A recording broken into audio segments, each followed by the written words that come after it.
Assalamualaikum warahmatullahi wabarakatuh. Halo teman-teman, apa kabar kalian semuanya?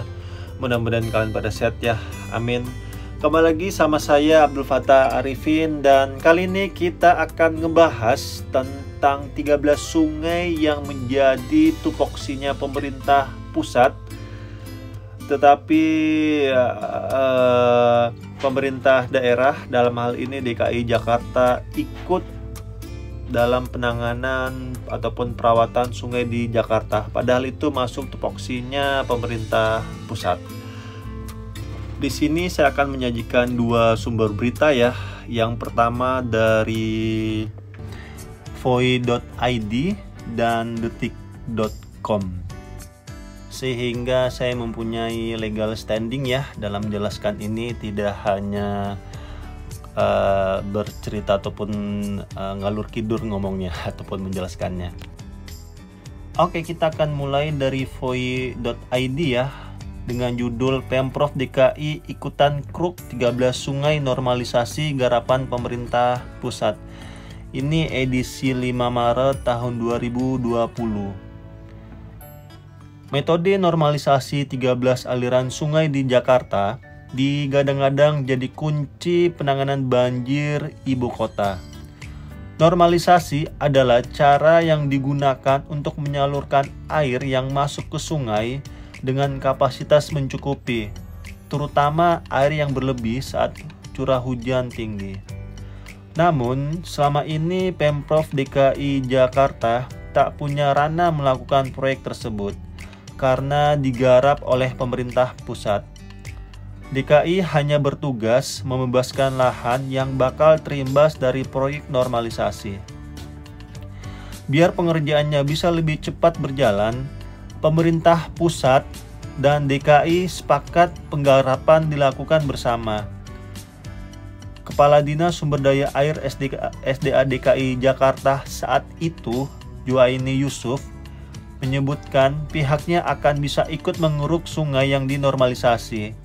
Pengerukan itu berupa pelebaran dan memperdalam sungai. Kita saling berkolaborasi untuk sama-sama membantu menyelesaikan permasalahan banjir di Jakarta. DKI bisa masuk dan melakukan pengerukan di sungai-sungai yang dulu jadi kewenangan pemerintah pusat, kata Junaidi lewat pesan singkat Rabu 4 Maret tahun 2020.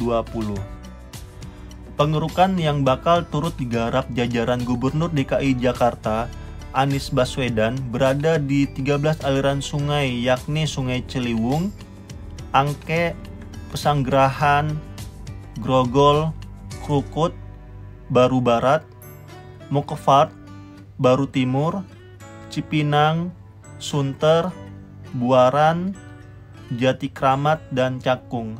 Lebih tepatnya kalian bisa lihat langsung di YouTube-nya SDA DKI Jakarta ya. Kalian scroll jauh ke bawah ya, karena di tahun 2020 ataupun 2022 ke bawah ya. Kalian bisa scroll ke bawah, jadi kalian bisa lihat aktivitas teman-teman kita dari SDA DKI Jakarta dalam merawat 13 sungai di Jakarta. Sementara untuk pemasangan seatbelt atau batu kali, untuk pengerasan dinding sungai, pembangunan sodetan, hingga pembangunan tanggul tetap menjadi kewenangan pemerintah pusat. Dalam hal ini Balai Besar Wilayah Sungai Ciliwung Cisadane. Dan ini memang teman-teman khusus yang sodetan ya, mungkin yang dimaksud adalah sodetan Kali Ciliwung ya. Untuk sodetan Kali Ciliwung ini tupoksinya untuk pemerintah Jakarta itu adalah pembebasan lahan, dan itu sudah dilakukan ya di tahun 2017 melalui Pak Sandiaga Uno, melakukan nego-nego ke warga sekitar ya, karena di tahun 2016 ini sempat mangkrak, ada sengketa tanah di situ, dan sepertinya nego tersebut berhasil ya, sehingga dilakukan pembebasan lahan dan pembayaran tanah ya, yang dilakukan oleh Pemprov DKI Jakarta di bawah kepemimpinannya Pak Anies, sehingga tanah tersebut terbebas. Dan akhirnya di tahun 2021 maka PUPR bisa melaksanakan proyek tersebut kembali ya. karena tanahnya sudah dibebaskan. Dan itu yang saya maksud tadi, tupoksi dari pemerintah Provinsi Jakarta. Keren ya kerjasama pemerintah pusat dengan pemerintah daerah dalam menyelamatkan salah satunya warga Jakarta. Terus yang pembangunan tanggul laut itu memang terbagi atas 2 tupoksi teman-teman, pemerintah pusat dan pemerintah daerah. Setahu saya pemerintah daerah itu ataupun Jakarta ya dapat 6 ya. Yang pertama adalah Pantai Mutiara, yang kedua Nizam Zahman Timur, yang ketiga Muara Angke, yang keempat Sunda Kelapa, yang kelima Kali Blencong, dan terakhir Kamal Muara teman-teman. Dan keenam tupoksi tersebut setahu saya itu sudah dilaksanakan dari tahun 2017 hingga tahun 2022 ya, dan itu sudah selesai dikerjakan. Oke, jadi kalian sudah tahu ya teman-teman sejarahnya kenapa akhirnya Pemprov DKI Jakarta bisa melakukan pengurukan di 13 sungai di Jakarta ya, setelah di tahun 2020 itu dilakukannya MOU antara pemerintah pusat dan pemerintah daerah untuk gotong royong dalam merawat 13 sungai di Jakarta. Karena jujur saya juga orang awam sebenarnya teman-teman untuk hal ini ya. Beberapa bulan yang lalu sebelum saya mengetahui hal ini, itu memang teman-teman di lapangan ya itu mengatakan 13 sungai itu memang masuk tupoksinya pemerintah pusat ya di bawah BBWS. Tapi saat ini untuk pemeliharaannya ini dilakukan bersama-sama ya, dan itu sudah dilakukan oleh teman-teman SDA DKI Jakarta bersama pemerintah pusat. Tetapi untuk pengambilan kebijakan seperti normalisasi Kali Ciliwung segmen MT Haryono itu pelaksanaannya dilakukan oleh pemerintah pusat, tetapi pembebasan lahannya itu dilakukan oleh Pemprov DKI Jakarta. Sama halnya seperti di sodetan Kali Ciliwung teman-teman. Jadi ini luar biasa sekali ya kerjasama pemerintah kita dalam menyelamatkan rakyatnya untuk memberikan fasilitas yang nyaman dan aman pastinya. Oke, sekarang kita akan melihat berita terkini ya, di mana Ketua DPRD DKI Jakarta ini meminta 13 sungai dan jalan protokol ini diserahkan saja ke DKI Jakarta. Tapi ini teman-teman, saya coba mencari yang lebih update lagi ya di tahun 2023 di Mbah Google. Cuma ini saya nggak dapat yang 2023-nya. Yang saya dapatkan ini edisi Selasa 10 Mei tahun 2022 dengan judul Ibu Kota Pindah, Ketua DPRD usul 13 sungai jalan protokol diserahkan ke DKI Jakarta. Nggak apa-apa ya teman-teman, yang penting ini nggak jauh-jauh banget lah. Oke, kita akan memulainya dari atas ya. Ketua DPRD DKI Jakarta, Bapak Prasetyo Edy mengusulkan agar 13 sungai dan jalan protokol yang dikelola pemerintah pusat diserahkan ke Pemprov DKI. Prasetyo mengatakan Pemprov DKI memiliki alat untuk mengelola sungai dan jalan. Terlebih status ibu kota bakal pindah. Ada 13 sungai di Jakarta. Jalan protokol itu jalannya pemerintah pusat. Pertanyaannya adalah, kalau jalan itu yang rusak, yang disalahkan siapa? Pasti pemerintah daerah. Nah, lebih baiknya dengan adanya mau perpindahan ibu kota negara, serahkan saja kepada DKI, ujar Prasetyo kepada wartawan Selasa 10 Mei tahun 2022. Prasetyo meminta khususnya kepada Kementerian PUPR agar menyerahkan 13 sungai ataupun jalan protokol kepada Pemprov DKI.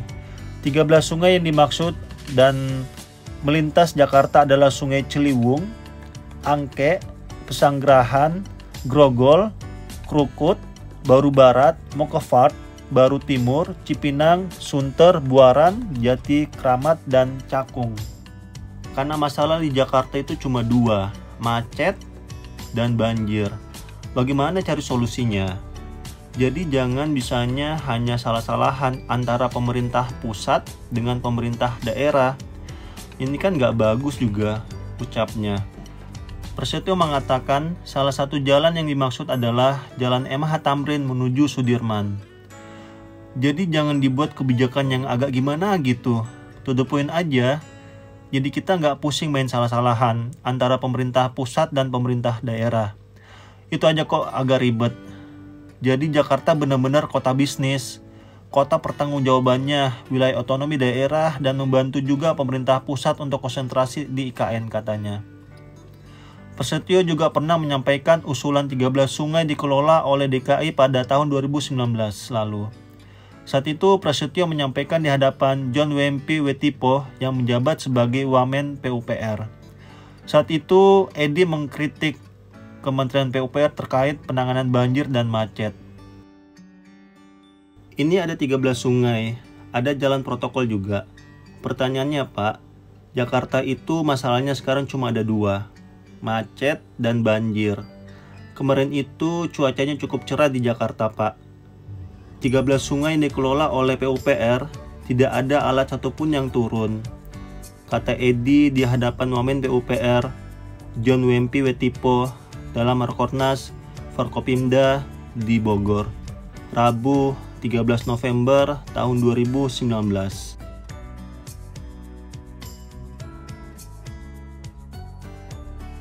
Oke teman-teman, seperti itulah sejarah singkat ya usaha pemerintah kita, pemerintah pusat maupun pemerintah daerah ya, dalam menangani setiap masalah di Jakarta. Dan menurut saya juga ada benarnya ya Ketua DPRD DKI Jakarta Pak Prasetyo, baiknya penanganan sungai, 13 sungai dan jalan protokol itu lebih baiknya dipindahkan ke wewenangnya ke Jakarta ya, karena sebentar lagi ibu kota itu kan akan pindah ya, insya Allah di tahun 2024, dan saat ini masih terus dilakukan pembangunan di Kalimantan sana ya. Karena jujur ya, sebagai masyarakat awam, termasuk saya juga dulu sebelum menjadi konten kreator pembangunan, saya tuh mikirnya 13 sungai di Jakarta itu wewenangnya tuh masuk ke Pemprov DKI Jakarta. Ternyata setelah saya mengetahui berita tersebut dari teman-teman di lapangan bahwa tupoksi dalam penanganan 13 sungai di Jakarta itu masuk ke PUPR ya, di bawah BBWS, baru saya oh begitu. Jadi memang menurut saya sangat bagus sih idenya Pak Edi ya, selaku ketua Pak Prasetyo Edi selaku ketua DPRD DKI Jakarta. Dan kita nggak tahu nanti bagaimana ke depannya ya. Nanti kita lihat, mudah-mudahan beneran tupoksi tersebut bisa pindah ke Jakarta ya, Pemda Jakarta, sehingga penanganannya fokus pada satu kewenangan ya, yaitu pemerintah daerah, dalam hal ini Jakarta ataupun SDA DKI Jakarta ya, bersama Bina Marga DKI Jakarta. Dan mudah-mudahan dengan perpindahan kewenangan tersebut pemerintah pusat bisa lebih fokus di ibu kota negara kita yang baru ya, di Kalimantan, sehingga tupoksinya masing-masing bisa lebih fokus dalam penanganannya, sehingga pelayanan di masyarakat bisa lebih maksimal, sehingga bisa menghasilkan karya-karya yang memberikan fasilitas yang nyaman dan aman pastinya ya untuk rakyatnya. Itu saja mungkin yang bisa saya sampaikan, dan saya minta maaf jika selama menjelaskan di video ini ada salah-salah kata ataupun salah-salah review. Saya hanyalah manusia biasa teman-teman yang tidak luput dari kata salah ataupun hilaf, dan kita dukung terus pemerintah kita dalam membangun negeri ini. Hindarkan ujaran kebencian, hindarkan maki-makian, karena semua itu yang akan memecah belah bangsa ini. Berikanlah kritikan dan saran kalian ke pemerintah kita dengan cara yang baik ya, dengan cara yang beradab, agar lebih mudah diterima teman-teman. Karena kita pun kalau dinasihati dengan cara yang kasar, maka nasihat tersebut akan sulit kita terima. Karena di atas ilmu itu ada namanya adab. Ilmu tanpa adab pasti beringas. Dan terima kasih untuk para pemimpin negeri ini yang terus berusaha memberikan fasilitas yang nyaman dan aman untuk rakyatnya. Dan terima kasih juga untuk bapak-bapak dan ibu-ibu yang sudah purna tugas. Jazakumullah khairan. Kita jangan sampai lupa teman-teman jasa-jasa orang-orang terdahulu kita. Karena suatu bangsa yang besar itu adalah bangsa yang selalu menghargai jasa-jasa orang-orang terdahulunya. Karena adanya pembangunan saat ini pun pasti ada orang-orang terdahulu atas kebijakannya, sehingga pembangunan tersebut ada atau sedang berjalan hingga saat ini. Itu aja yang saya bisa sampaikan, dan akhir kalam, saya Abdul Fattah Arifin mohon undur diri. Assalamualaikum warahmatullahi wabarakatuh. Indonesia maju.